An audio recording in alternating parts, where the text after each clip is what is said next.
Bonjour à tous, aujourd'hui on va parler du monde d'après, ou en tout cas de ce qu'on espère qu'il y aura dans le monde d'après.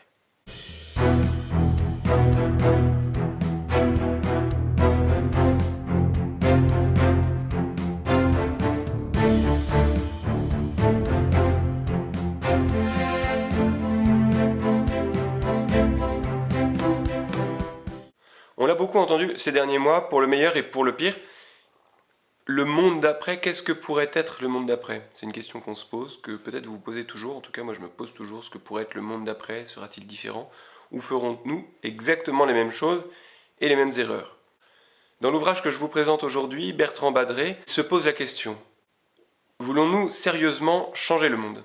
Il s'attelle à cette question tout d'abord en faisant des constats, et puis ensuite il propose quelques petites solutions que lui souhaiterait voir mettre en place à partir de sa propre expérience. Rapidement, je vais vous dire qui est cet auteur que je ne connaissais pas avant, mais vu son CV, c'est bon de le rappeler. Il a fait HEC, Sciences Po, l'ENA, donc un pur produit de l'administration française. Mais ce qui est intéressant, c'est que son expérience, finalement, il la trouve peu dans l'administration française, à partir du moment notamment où il devient directeur financier du Crédit Agricole. D'ailleurs, en 2011, il va être élu meilleur directeur financier de l'année.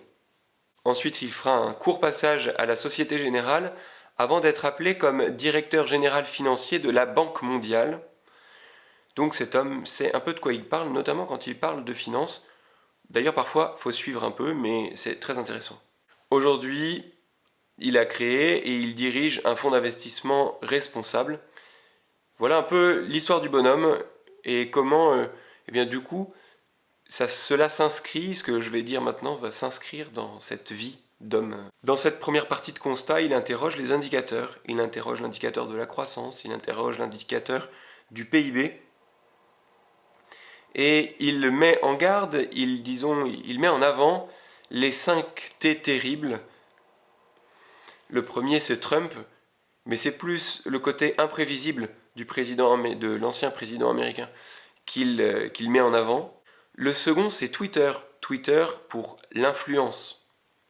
L'influence de n'importe qui, en fait, qui dit n'importe quoi. Par exemple, il prend notamment l'exemple du président Trump qui faisait des annonces comme ça via le réseau social. Plus tard dans son livre, il va d'ailleurs développer cette relation aux réseaux sociaux qui change et qui modifie également la façon de se comporter du monde de la finance. Le troisième T, ce sont les traités. Pourquoi dans les T terribles on retrouve les traités? Parce qu'ils peuvent être dénoncés n'importe quand et par n'importe qui. En fait, ces traités apportent une certaine paix ou disons un équilibre commercial, et donc la dénonciation de l'un ou l'autre des traités entraîne un déséquilibre et parfois vraiment massif. On a pu le voir dans ce qui a pu être annulé, notamment en Amérique, au cours de ces dernières années. Dénoncer un traité a de lourdes conséquences. Le quatrième T, c'est celui de la technologie. La robotique et l'intelligence artificielle, en fait, modifient profondément notre rapport au travail, notre rapport à la finance, notre rapport au monde, et donc il l'inscrit dans ces 4 T, dans ces 5 T. Et le dernier T, c'est le trust, la confiance. Cette confiance que l'on perd très très très facilement, et certainement trop facilement. On l'a vu notamment dans cette crise où dès qu'il y a eu quelques petits problèmes, les citoyens n'avaient plus confiance dans leur gouvernement, ce qui est malheureusement le cas encore aujourd'hui. Et ce manque de confiance, ce manque de trust, eh bien, implique automatiquement une mise en place d'une suspicion qui devient au fur et à mesure par défaut. Et on sait combien la suspicion par défaut n'aide pas au développement financier, mais aussi au développement simplement de l'économie et de chacun. C'est un peu ces interrogations, quelques-unes de ces interrogations. Le bouquin fait 200 pages, donc je ne vais pas résumer tout ici, mais voilà quelques-unes, celles qui m'ont le plus marqué. Et puis, à partir du chapitre 5, il ouvre quelques perspectives. Il revient sur le traité, la COP 21, qui a eu lieu à Paris en 2015, et qui pour lui est quand même un miracle. Ne sachant trop comment le définir, ça reste un miracle parce que tous les pays, pratiquement tous les pays, bien, ont été signataires d'un engagement pour le climat. Après, on sait ce qui s'est passé en Amérique, mais on sait aussi que le nouveau président devrait le ratifier. Sa conviction profonde, il pense vraiment que l'on peut entraîner dans la bonne direction l'économie et la finance. Ça, je trouve que c'est une force du livre, parce que c'est un livre profondément positif et plein d'espérance. Et même si, bien sûr, il propose des choses à changer dans notre système, ce n'est pas pour lui un système complètement mauvais que l'on a actuellement. Il faut l'améliorer, il faut parfois le changer, c'est-à-dire changer certaines choses. J'y reviendrai un petit peu plus loin. Pour lui, c'est une marche en avant.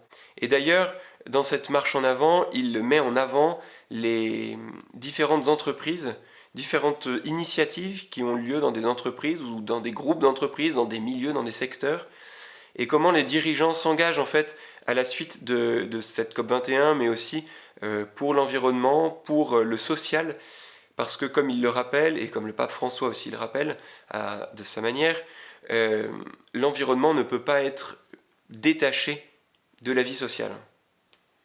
Enfin, pour reprendre quelques thèmes qui arrivent en fin de cet ouvrage, là où il pense qu'il y a le plus d'efforts à faire, autour du thème de la finance, il y a cette finance au court et moyen terme qu'il faudrait voir aussi plus long terme, et notamment dans l'argent investi pour l'environnement. Il nous parle aussi des obligations, des taux, du taux d'endettement. Très intéressant cette partie sur le taux d'endettement. Pour lui, notre système qui est néolibéral, eh bien, arrive à bout de souffle. Il faut changer donc certaines choses. Et parmi ces choses à changer, eh bien, il y a quelque chose auquel personnellement j'avais jamais pensé, mais parce que c'est pas mon milieu. Eh bien, pour lui, il faut intégrer dans la gestion comptable des critères de RSE, de responsabilité sociétale d'entreprise. Mais il faut aller plus loin, même que pour lui, il faut que les agences de notation s'incluent dans le système comptable RSE pour avoir une véritable notation globale de l'entreprise et de son impact. C'est très intéressant. Cette partie-là est vraiment intéressante, je vous invite vraiment à la lire. Elle permet de voir une espérance en fait dans ce système que l'on a aujourd'hui. On est tous concernés. Tous, aujourd'hui, on peut participer au réenracinement du système capitaliste. C'est-à-dire qu'aujourd'hui, on a un système qui est un peu hors sol, et donc il s'agirait de le ramener dans des racines et une origine vraiment concrète. Et donc pour ça, la RSE peut aider. Vous l'avez peut-être compris, j'ai trouvé ce livre intéressant, à bien d'égards parfois un peu difficile à lire parce que je ne suis pas quelqu'un de la finance, mais il arrive à prendre des notions finalement assez complexes et à les faire comprendre. Et donc pour ça j'ai aimé ce livre, il fait 200 pages, c'est pas énorme, les chapitres s'enchaînent bien et puis on voit vraiment comment la pensée de l'auteur avance. Donc j'ai bien aimé ce livre, je vous invite à le lire notamment parce que c'est vraiment intéressant, sa pensée est intéressante et les propositions qu'il fait sont pas du tout idiotes en fait. Donc pourquoi pas au moins avoir une idée de ça. Voilà, je vous dis à bientôt, et surtout, devenez sains. Si vous avez aimé cette vidéo, n'hésitez pas à mettre un pouce bleu et à vous abonner à la page en activant la cloche. Je reviendrai régulièrement en vidéo pour parler de notre foi et je vous partagerai mes dernières lectures.